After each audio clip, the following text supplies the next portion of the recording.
This is Political Radar Pulse with Rhonda Sitnikow, where we explore the issues facing Northeast Wisconsin and beyond with insightful interviews and open discussions. Hey, all you political junkies, welcome to Political Radar Pulse, the best 30 minutes of unscripted and uncensored political talk you will hear all day long. Founder and president of Blue Jean Nation, as well as a man who is interested in running to be the next governor of Wisconsin, joins me today. Mike McCabe, welcome to the show. Thanks for having me. Good to be with you. And I really and truly, I'm excited about this because we had a really good, response to social media questions I solicited a few days ago, asking for people to, be a part of this conversation and see what they're thinking about when it comes to their next governor. So we're going to get to those, but first we're going to talk a little bit more about you, some background information and why you want to be governor. I was raised on a dairy farm in Clark County, about halfway between Eau Claire and Wausau, outside of a little town named Curtis, which is about 150 people, dairy farm. And so that's my roots. My family had deep roots in rural Wisconsin for generations and generations, and my dad was a dairy farmer. His dad was a dairy farmer. That's how I grew up, and I eventually became a citizen activist, and particularly focused on trying to confront growing corruption in Wisconsin politics, and worked for decades to combat the influence of big money. So that was the issue that really got you going on being an activist. I've been around Wisconsin politics in one way or another since the early 1980s, but I started noticing, as many people did in the mid-90s or so, that money was playing a much bigger role than it ever had. For 30 years, Bill Proxmire was elected to the United States Senate and didn't once go over $300 in spending on his statewide campaigns. In his last election for the U.S. Senate, he spent $145.10 on his whole campaign and was elected in a landslide. And then you fast forward less than a generation, and all of a sudden we're seeing multi-million-dollar elections. In our last couple of elections for governor, we saw over $80 million in spending.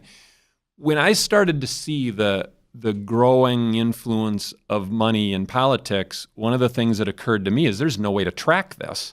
You literally had to take a trip down to the old state elections board office and paw through thousands of pages of paper reports. You were looking for needles in haystacks. And so a small group of us decided, we should really use this new thing called the internet and put all of those records that were on paper in an electronic format and publish it on the internet and let the people see and let people follow the money. And so we created the first searchable online database of donations to politicians in Wisconsin, and that's still the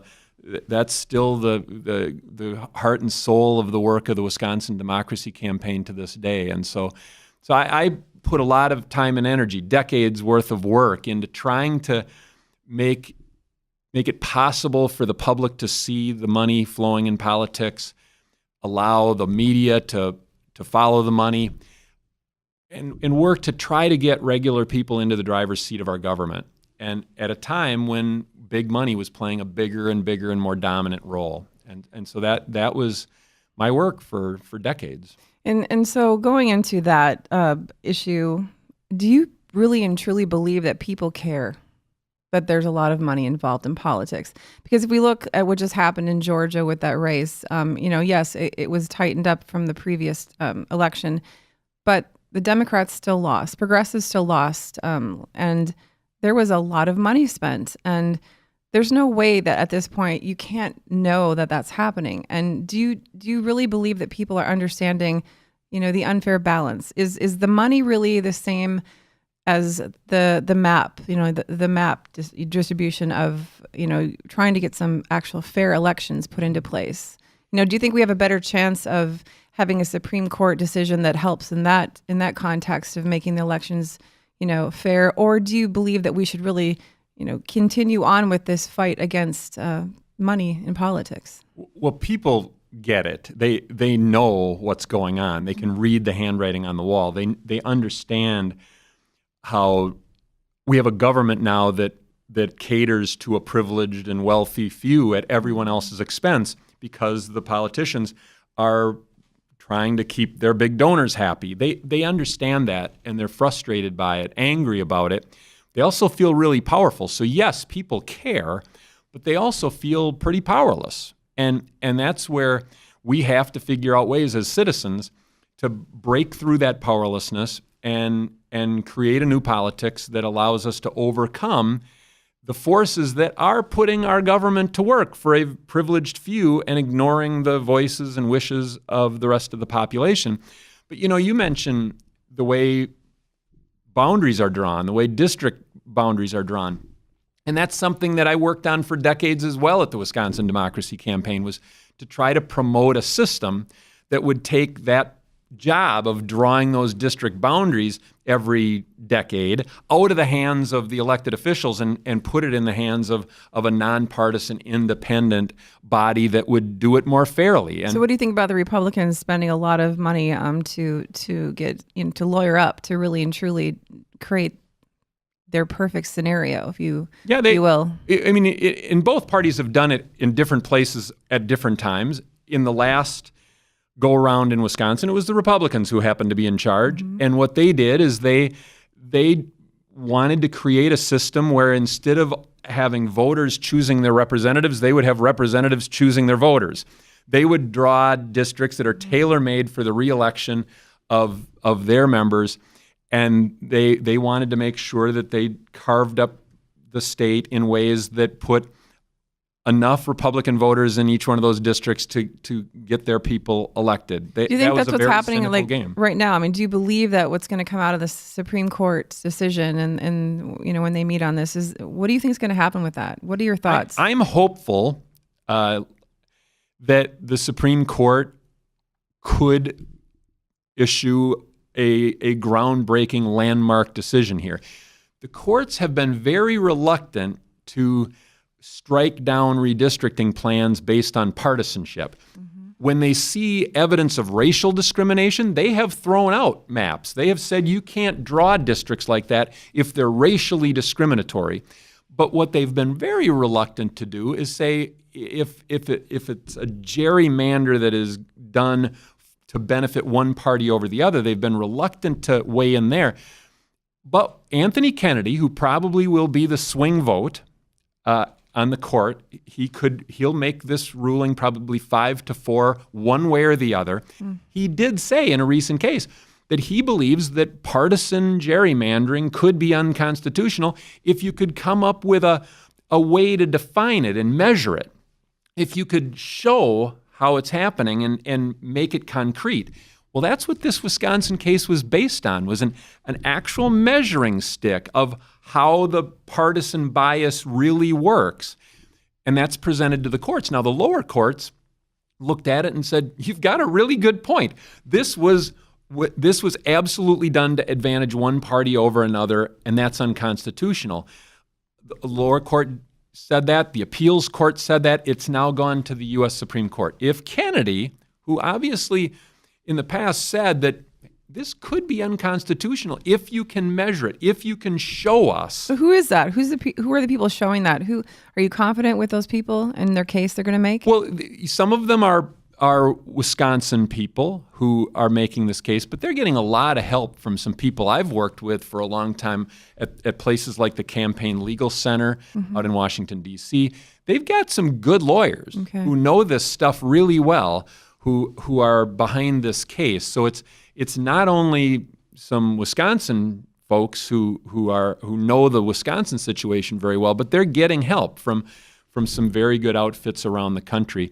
So I'm hopeful, but again, it's going to come down to what the U.S. Supreme Court ultimately decides. I think it's probably going to end up being a 5-4 decision one way or the other. And when do you think that's going to happen? Like, when do you actually anticipate an answer to that? I think sometime in the early part of 2018 is, given the way the court acts and given the way they typically handle cases. They'll have oral arguments and they'll get briefs from the two sides yet in 2017. I think it's probably going to be early 2018 before they issue a ruling. All right, well, let's move on to some questions that we got from social media. If the American Health Care Act is passed, how would you handle state control? Let's say states have the ability to use block grants, but I know the governor had said he was considering using a waiver as well for insurance companies to just kind of, have their way with people. How are your thoughts on that? What do you think we're going to see happen, and what would you do if it in fact goes through as it is? Well, first of all, I don't know if Congress is going to be able to act to change the Affordable Care Act that was approved under President Obama. I don't know if the two houses will ever agree. I don't know if they'll be able to work with the president and come up with a plan. What do you think about them doing a lot of their conversation really just like no one's really privy to it? They're just behind closed doors. But that's because the kinds of plans that they're cooking up would make tens of millions of Americans lose health insurance coverage. They're trying to do what they can to see if they can't bring down premiums and bring down the cost of insurance for most people. I don't know if they're going to be able to do that. Why wouldn't they do that in the up and then? But because who wouldn't want to be part of that? Because to do that, given our current healthcare structure, they have to take a whole bunch of people who have health insurance and kick them off health insurance. Mm-hmm. There will be 20 million Americans or more who would lose coverage under these kinds of plans that they're discussing in Washington. Well, let's just say this, though. Of course, they don't like that possibility, and so they're doing it in secret. Well, let's just say this. Let's just say for some reason, because, we've said so many things in the last year, this will never happen. And clearly, things are happening that we thought were unprecedented and never going to. Let's just say that this healthcare plan goes through and it looks like it just looks really terrible. It's a disaster for people, really, truly anyone that has any pre-existing condition or doesn't have, a significant amount of money, and you are governor. What would you do in regards to, according to that plan with the block grants and the waivers? How would that look to a Wisconsin run by Mike McCabe? Well, I think you have to go in a completely different direction and pick up the pieces because the healthcare system will be falling apart if this sort of approach is taken. My feeling is that what we really need to do as a country is move toward a system that's healthcare for all. Take the Medicaid program, the Medicare program, pull them together, call it AmeriCare, and make every American eligible. AmeriCare? That's what we should do. Now, Wisconsin could provide some leadership in that area because we've got a program in our state called Badger Care. Mm-hmm. I think we should make Badger Care available to everybody in Wisconsin who wants it and needs it. Badger Care should be there for all Badgers. And so we should make that a public option for everyone. We should put that on the health insurance exchange, where currently you can only look at private health insurance programs. We should put Badger Care on the insurance exchange. We should also allow anybody in Wisconsin to buy into Badger Care. I'm serious in saying that Badger Care should be for all Badgers, not just a few groups here and there, but we need to move toward health care for all. And Wisconsin could set an example and provide leadership for the nation by doing that with our Badger Care program, which could then, I think, continue to build momentum toward the establishment of something that I would call AmeriCare. And then who's paying for that?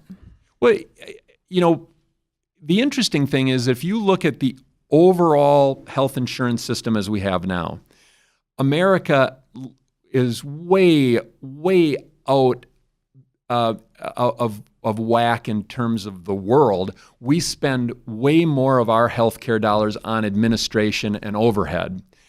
And part of the solution is to create a system like AmeriCare or Badger Care here in Wisconsin that has far lower administrative costs. So part of the way you pay for this is by dropping the administrative overhead that we have in our healthcare system. Around the world, healthcare administration is only 3 or 4 or 5% of the overall healthcare costs, and in the United States, it's double or triple that. Mm-hmm. So we can save a lot of money by simply creating a system that is universal coverage, a single payer approach to healthcare that drives down administrative costs. And But then I would also say we've got a tax system in Wisconsin that has to be restructured, because if you look at all of our state and local taxes that we pay in Wisconsin, all the taxes that we pay, the wealthiest 1% of people in Wisconsin pay the lowest overall tax rate. They pay the smallest share of their income in total state and local And they pay tax. a lot of money in campaign donations to make that possible. Absolutely. They've been able to purchase policy that gives them all kinds of tax breaks and loopholes and opportunities to escape taxation. That's why we need a new politics and a different kind of leadership if we're going to get solutions that really work for everybody. If we're going to put government to work for all of us and not just a privileged few, that requires a new politics. That begins to open up the possibilities to restructure our tax system so the wealthiest 1% don't pay the lowest overall tax rate. That's a crime that we have, that kind of tax system, that we're not requiring everybody in the state to pay their fair share. So I think the trick is to find ways to convince people that actually are not in that group to recognize that they're actually being essentially screwed by those people, but yet they continue to vote for those people. What is that? Well, I think people feel like they haven't been given much of a choice. They really, and that's where the Democratic Party has to take seriously the fact that they are seen not as a party of the people, but as a party of government. And they've got to, loyal Democrats may believe that they are a party of the people, but people who aren't faithful Democrats see them as a party of government. They have to show the rest of the population, not tell the rest of the population, but show through leadership by example that they are, in fact, going to do the work of all the people and not just a privileged few, not simply cater to some special interest group. And what does that look like? I think you've said that. I've heard that. I looked up some interviews and it was kind of the same context. And you have been criticized for, best way to say it is, you're not necessarily running as a Democrat. You're considering running as an independent, correct? Oh, is that a possibility? I am not a member of any party. Okay, so I'll start there. But look, I understand that we have a two-party system, and I am very well aware of what happens if somebody runs as an independent or third-party candidate. You end up splitting the change vote, the status quo gets continued, and then you get blamed for the continuation of the status quo. That has happened over and over and over again, from Ralph Nader to John Anderson earlier. We have decades of experience watching what happens there, and I'm well aware of that. So how will you change that? What will you do differently? Well, I think you have to run within a two-party system. Now that's not an ideal option for someone like me who doesn't belong to any political party, but it's the practical path. Mm-hmm. But what's important is look, we've got two parties that have lost the trust and faith of most of the population. We had, in the last presidential election, we had the two most unpopular major party nominees squaring off in the general election in the history of American political polling. Over the whole time that political polling has been done in America, those two were the least popular candidates for president. People's faith in the system has been shaken. So there are got to be people who emerge who are willing to challenge what's been done in the past and offer a very different kind of leadership. But you're going to have to get some Democrats to come to you in order to win. I mean, is that fair to say? You certainly have to get Democratic voters. Right. And what I've found, Rhonda, which is really interesting, is that there's a really big canyon that exists between the Democratic Party establishment and the grassroots of the party. Mm-hmm. And the reception I get out with the grassroots rank and file of the party is completely different than the reception I get from the state party establishment. There is a real divide there. And there's something close to a civil war going on within the Democratic Party. That's going to have to work itself out. But what's really interesting is that the party establishment doesn't seem to have learned anything from the 2016 election. They seem to be willing to operate from the same playbook that they've been using for decades. And look, at some point, Democrats have to come to terms with the fact that they've lost more than 1,000 seats in Congress and in state legislatures just since 2010 across the country. Both houses of Congress are controlled by the Republicans. The White House is controlled by the Republicans. The governor's office and both houses of the legislature here in Wisconsin are controlled by the Republicans. 2/3 of state houses across the country are under Republican control. And at some point, the Democrats have to come to terms with the fact that voters have been making those choices and need to be made a different and better offer than they've been made for a very long time. It appears they're also just not voting. I mean, they're just not coming out to vote. And But so how are you going to motivate people to do that? But that's an indictment of the condition of the two parties right now. An awful lot of people feel like voting means that they have to go in and hold their noses and choose between what they regard as the lesser of evils. They're incredibly unenthused about their choices, and so some of them go in and hold their noses and choose. And others just say, you know what, this is a waste of my time, I'm not going to do it. The answer to that is not to blame those voters, not to say those voters are lazy or apathetic or this or that. The answer is to give them something that inspires them. Actually aspire to thrill them. Try to give them something that they can look at and say, wow, now that's what I've been waiting for. So, one of the things for me, growing up where I grew up, I couldn't in good conscience take the full salary of the governor if elected. The governor gets a $150,000 salary. I've never made $150,000 in my life in a year. To me, the appropriate amount would be $1 less than the average worker in Wisconsin makes. So you're saying you would actually, that's what you would accept? Yeah, $1 less than the average worker makes. Because at some point, those who Which is what? Let's just throw that out there. What is it? Well, I think the average income in Wisconsin is something north of $40,000, somewhere between $40,000 and $45,000. Okay.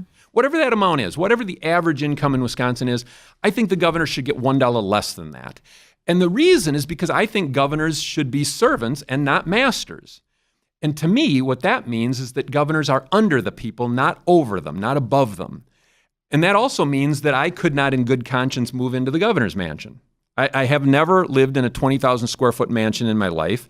I live in a 1,400 square foot home, and I would keep living in a 1,400 square foot home. I wouldn't be willing to live in the mansion. And to me, that you start leading by doing what you can control. There's some things that you've got to work with the legislature on. There are some things you can't do alone.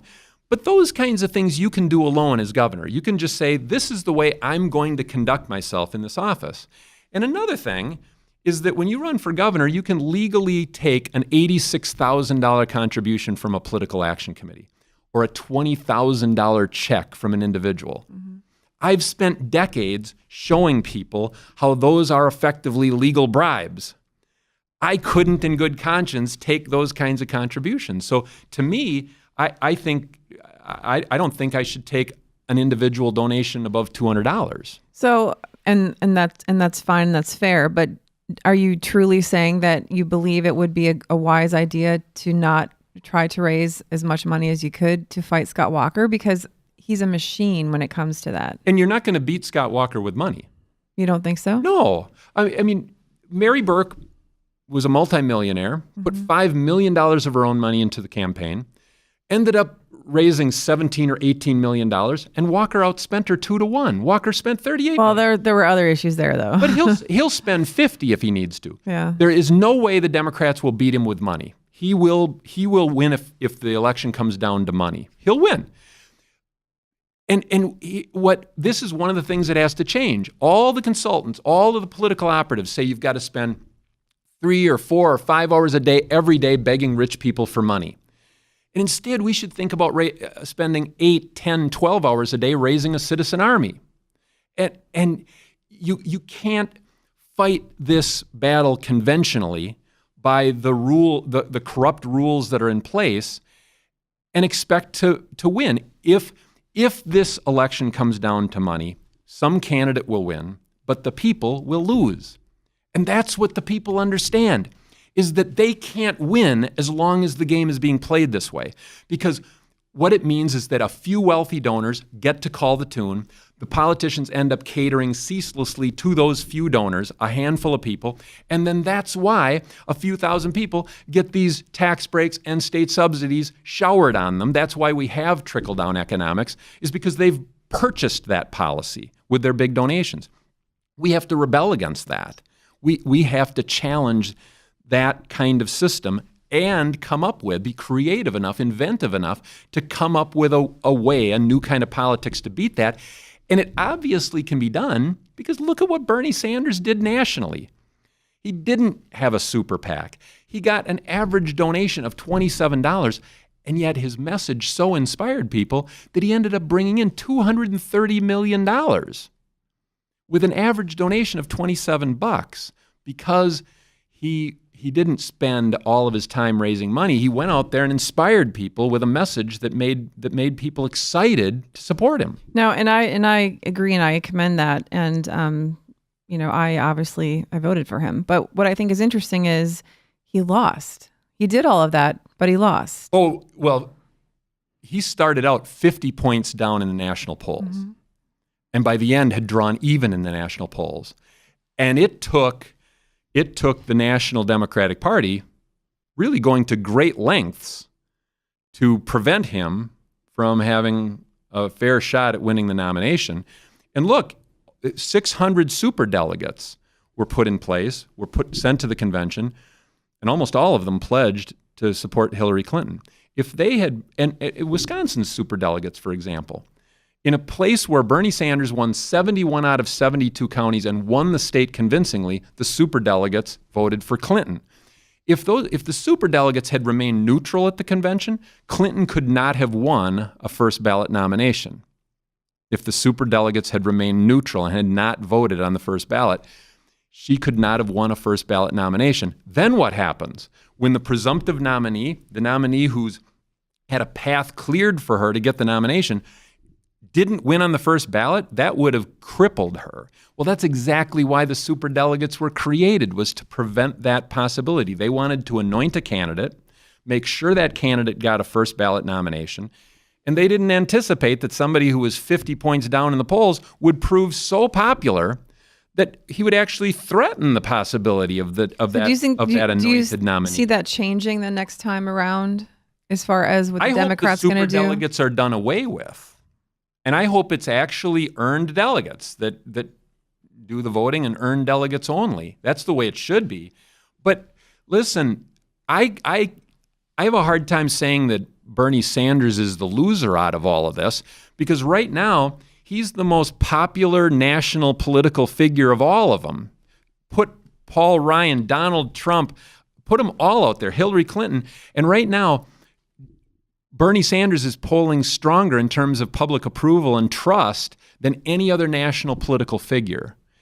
That says something about where the people are, what they're looking for. Well, let's talk about that quickly. We're running a little bit out of time, but so you had mentioned creating a citizen army, and people in this area, especially in Green Bay, we are very committed and into our local politics, city and county at that level. Have watched a few times local control be taken away from this, the municipalities, and that's a problem for people. Oh, yeah. Like right now, there's the dark store case, Menards against Howard, Wisconsin, where they want to lower their tax assessments. There was a sexual offender ordinance, a sex offender ordinance that was messed with. Cell towers, the proximity where they can build. And the state legislature really just has, taken all of that power away from local government. So what about that? Close to 130 different laws have been made just since 2011, taking away local control from communities. Yep. On all kinds of different issues, on all different fronts. Close to 130 laws have been made to say local people, communities don't get to make these decisions. Those decisions are going to be made by the state. To me, all those laws should be repealed. The Republican Party was long known as the party of local control. Now they are a party that is devoted to controlling the locals. They want consolidated control and power in Madison.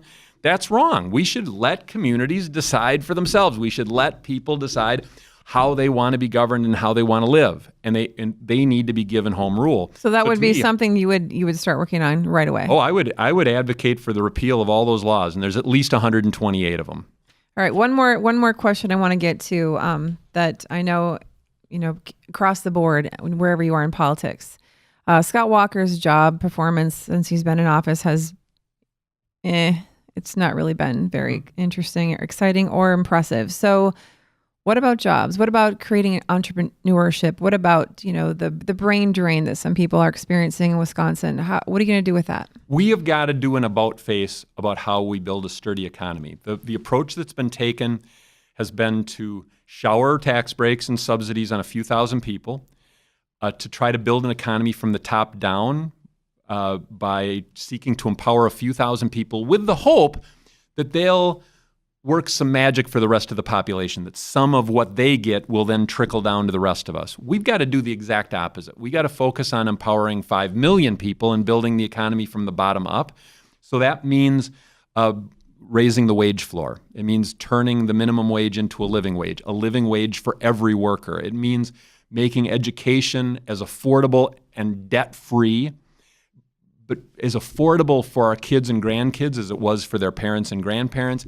It means health care for all. It means Badger Care needs to be there for all Badgers. It means making sure that 21st century necessities like high-speed internet and mobile phone service is accessible everywhere in every nook and cranny of the state, taking those necessities to every doorstep. That would empower working people, put money in the pockets of working people, and what they will do with it is different than what rich people do with it. When rich people are given a bunch more money, they stash some of it in Bermuda or the Cayman Islands in a tax haven. They pad their net worth. When you put extra money in the pockets of working people, they spend it, and that stimulates the economy. They go out and buy something. That makes business better for that merchant. People who work there spend somewhere else. It has a multiplier effect that ripples through the economy. What if you actually take, though, on your point, what if you take, what's actually been happening in Wisconsin? Corporations and companies are leaving the state, even with Scott Walker in charge. Yep. Obviously for better, a better tax scenario for themselves. So these people can't be working at this job that has a higher wage created for them if these companies are gone. What do you need to do to keep them here in Wisconsin? Well, but again, I think getting people creating business means creating demand. If people have money to spend and want to buy something, there will be good capitalists who will supply what is being demanded. But the current approach is to try to stoke supply by basically bribing rich people into opening a plant or a factory. But if nobody is buying what that factory is making, it's going to be shuttered in no time. And that's the thing, this approach where we've got this corporate welfare office, the Wisconsin Economic Development Corporation, spends hundreds of millions of dollars to try to create new business startups. Wisconsin is dead last in the nation in new business startups 3 years running. I think there should be a basic rule of government that if a program works, you fund it and keep it, and if a program doesn't work, you get rid of it. By that standard, the corporate welfare office should be closed. It shouldn't be reformed. We shouldn't try to build more accountability for it. We should close it and use that money for things like high-speed internet access or affordable education or health care for everybody. And another program that should be ended by that standard would be taxpayer-subsidized private schooling. We've had it for 26 years. The promise is that it would boost student achievement and improve schools. It has not resulted in school improvement, and it has not boosted student achievement. After a quarter century, those voucher students aren't doing any better than their public school counterparts, and by some measures, they're doing worse. So what that says to me is that program can't deliver on its promises. It doesn't work. So you end it and take that money and use it for a better purpose. And so we should have that rule in mind all the time, that if a program works, you fund it. If a program doesn't work, you get rid of it.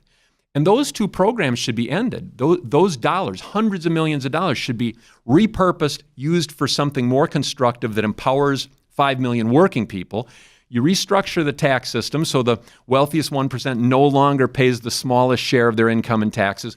And there is the money to make education affordable and debt-free, to give health care to people who need it, to take the internet and those things to everybody. And we got to boost wages, put money in people's pockets. When they want to spend it, there will be people who supply what they demand. We've got to think about economic development from a demand perspective and not a supply perspective. It's about stoking demand rather than trying to pump up supply with corporate welfare. And is there anything else you'd like to close with? Because we are out of time. I thank you for the time. It's been a great conversation. So, and when can we, anticipate to hear your official announcement? I think it's going to become official in September. Okay. Sometime after Labor Day.